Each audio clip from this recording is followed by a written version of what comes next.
Good evening, everyone. Guys, we're going to talk about something not controversial, but something that I've been screaming away from quite a long time because I don't know how to approach this subject. It's more of a domestic issue.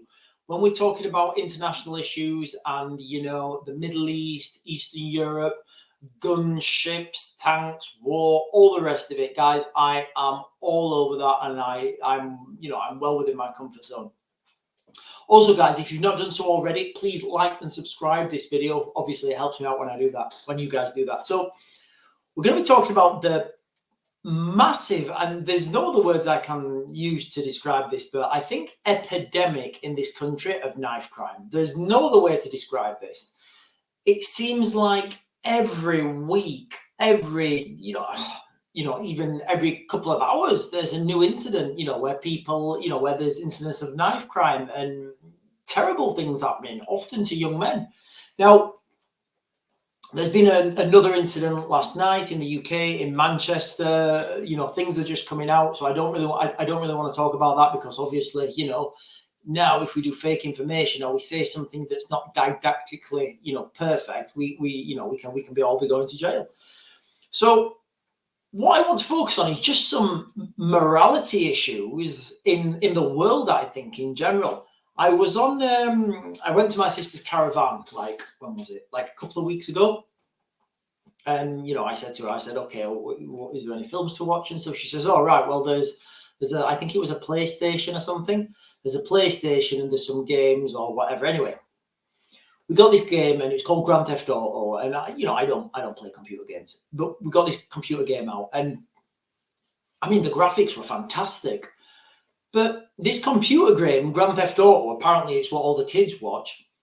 I'm sure you know where I'm going with this. You can literally walk around, do absolutely a whole range of crime, and it's quite graphic, some of it. You can go into strip clubs, you can run people over, you can do all sorts of wild stuff, and you actually get paid money for it. So when parents are struggling to make ends meet because the bills are going up, cost of living, the bankers want more money and they want more interest, and there's just no break for parents. So when all this is happening, they use the digital babysitter and they tell the kids to go and play on a computer because parents have to do stuff. They have to provide a roof over the kids' heads. They have to put meals on the table. That sort of stuff takes time. You need to go out to work. They need to come in and all the rest of it. And a lot of the time, parents don't have enough time to spend with their kids. So they tell them to go on the computer. Now, if kids are playing these games, what generation are they growing up into? And I know people are going to say, oh, but it's only a computer game. Everybody knows it's a computer game. People know the difference between right and wrong. And I get that. But not everyone does. And in the United Kingdom, I'd like to say around the world, because there's a lot of crime all over the world as well, but certainly in the United Kingdom, people who I speak to they're just scared to leave the house because of all these incidents of knife crime. Like I said at the beginning of the video, it seems like it's every couple of days that there's an incident of knife crime. Somebody's died. This has happened. That's happened. There's been, a mass brawl with machetes somewhere. So, guys, how do we deal with it? I mean, how we deal with it is really, really simple. But I don't think the government, and especially Keir Starmer, I don't think he understands what the actual problem is, because I don't feel he has any experience in the real world. I mean, I did a video recently on him, and I commented on him going to the Czechoslovakian workers' camp where he was. And again, he may or may not be a product of ideological subversion, but his name, his details were found in basically a Soviet Union intelligence portfolio where they keep names of people that they may be able to use in later life. So he's been known to the Russian system for quite a while. And I'm not saying that he is a Russian spy. I'm certainly not saying he's like Agent Salt. But, I'm saying his name was documented and he's been identified by, I think, the KGB, so as someone that may be of use in future time. Anyway, so what I want to do is I want to share this article with you guys, and let's just go through this article because it's horrible, you know, what's happening to kids. And I'm going to give you the simple solution to it. And I don't, where are we? Yeah, I'm going to give you the simple solution to it at the end, and it's so simple. So here we are, guys. Knife crime repeat offenders walking free from court. So I'll put this link in the description. The number of knife crime offenders in Northeast increased in the past year. So this is 11 hours ago. The number of repeat knife crime offenders in the Northeast increased in the past year, with dozens avoiding jail, the Northern Echo can reveal. More than a third, 36.8% of knife offences in the region are committed by people with previous convictions or cautions, the new figure shows. So keep that in mind for the end when I give you the solution. More than a third of offences in the region are committed by people with previous convictions. So basically, people are just getting convicted of, you know, knife crime or whatever it says, knife offences, sorry, you know, and they're continuing to do this. So we've got to ask why. And the why is the same as the answer. Meanwhile, courts are letting dozens of repeat offenders avoid immediate jail terms, with 7 in 20 repeat knife offenders hauled before judges walking free from court. Guys, these numbers are like astonishing.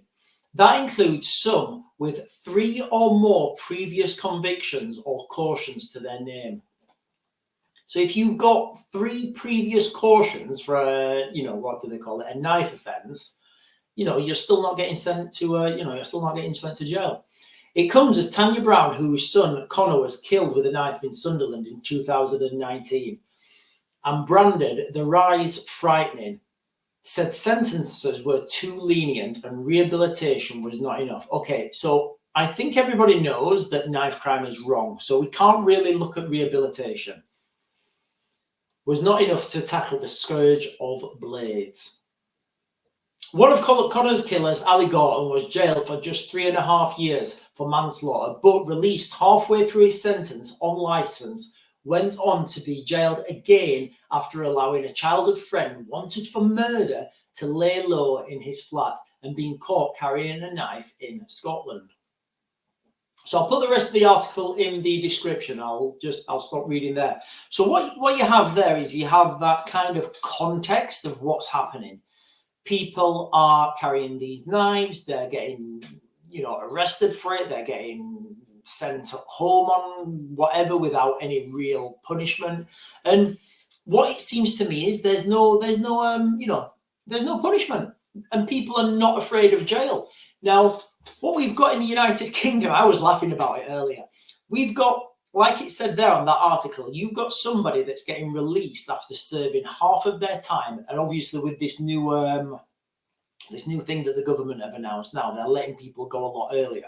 So basically now in the UK, if you served 40, if you're eligible and you serve 40% of your time, so for example, you get 10 months and you're eligible, you only have to serve 4 months. So unless you get done for Facebook posts.